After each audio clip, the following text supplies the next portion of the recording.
ধরে নিতেছে তারা কখনো ফেরত আসবে না।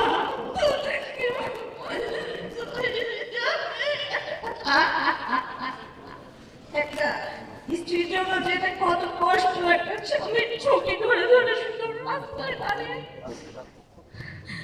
তার সন্তান যে খুঁজে বেড়ানো, তার এক সন্তান বাবার জন্য যে হাহাকার, এই হাহাকার গুলো আমরা কাউকে বলে বোঝাতে পারি না। আমার স্বামীকে 2013 সালের 28 নভেম্বর ঢাকা কেন্দ্রীয় কারাগারের সামনে থেকে গুম করা হয়, যেখানে খুব বড় করে লেখা ছিল রাখিব নিরাপদ দেখা ভালোর পথ।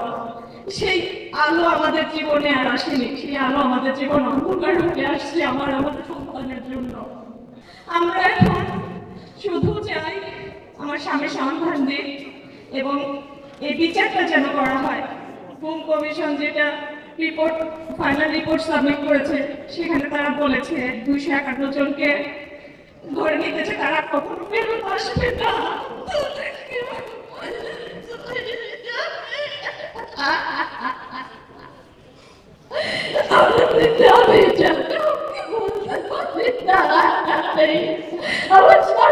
আমাদের বসে কয়েকদিন আগেও তো করছে আমার ছেলেটা যেন বলতে পারি না যে কমিশনকে রিপোর্টটা দিচ্ছে। আমি বলতে পারি না যে তার ছেলে আর কখনো ফিরে আসবে না তার কাছে। তার বন্ধুকে বলতে পারি নাই তার ভাই আসবে না। এটা নিজের ভিতরে বয়ে বেড়ানো যে কি কষ্ট, কি যন্ত্রণা,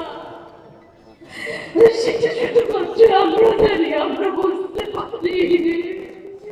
আমরা কেমন তাকে মৃত হতে ধরে নেব নাকি শরীর হিসেবে ধরে নেব? আমি তো আমরা তাকে আমার ছেলের কাছে জানতে চাই, আমরা কি হিসেবে মানুষগুলোকে ধরে নেব, আগে জীবনে আমরা কি হিসেবে তাকে মনে রাখবো? আমরা একটা দিনও পাই নাই যে তার জন্য স্মরণ করে মনে করে আমরা দোয়া করবো। আমরা যে কি যন্ত্রণা কাটাচ্ছি সেটা কেউ বুঝতে পারবে না। আমাদের রাতগুলো বালিশ ভিজে যায়, রাতের বালিশগুলো কান্নায় ভিজে যায়, সেটা কেউ দেখে না, কাউকে বলতে পারি না। নীরবে আমরা শুধু চোখের পানি ফেলে যাই। আমাদের সাথে দুনিয়া বুঝেছি না পাশে থাকতো, এই মায়ের চাকরি না থাকতো, আমরা জানি না আজকে আমরা কোথায় আমাদের এই প্রতিবাদটুকু জানে করতে পারতাম। আমি সেই জন্য দুনিয়া কাছে অনেক অনেক কৃতজ্ঞ যে আজকে অন্তত থেকে আমাদের পাশে থেকে আমাদের সাহস জুগিয়েছেন এই পর্যন্ত আজকে পথ চলার। ধন্যবাদ সবাইকে।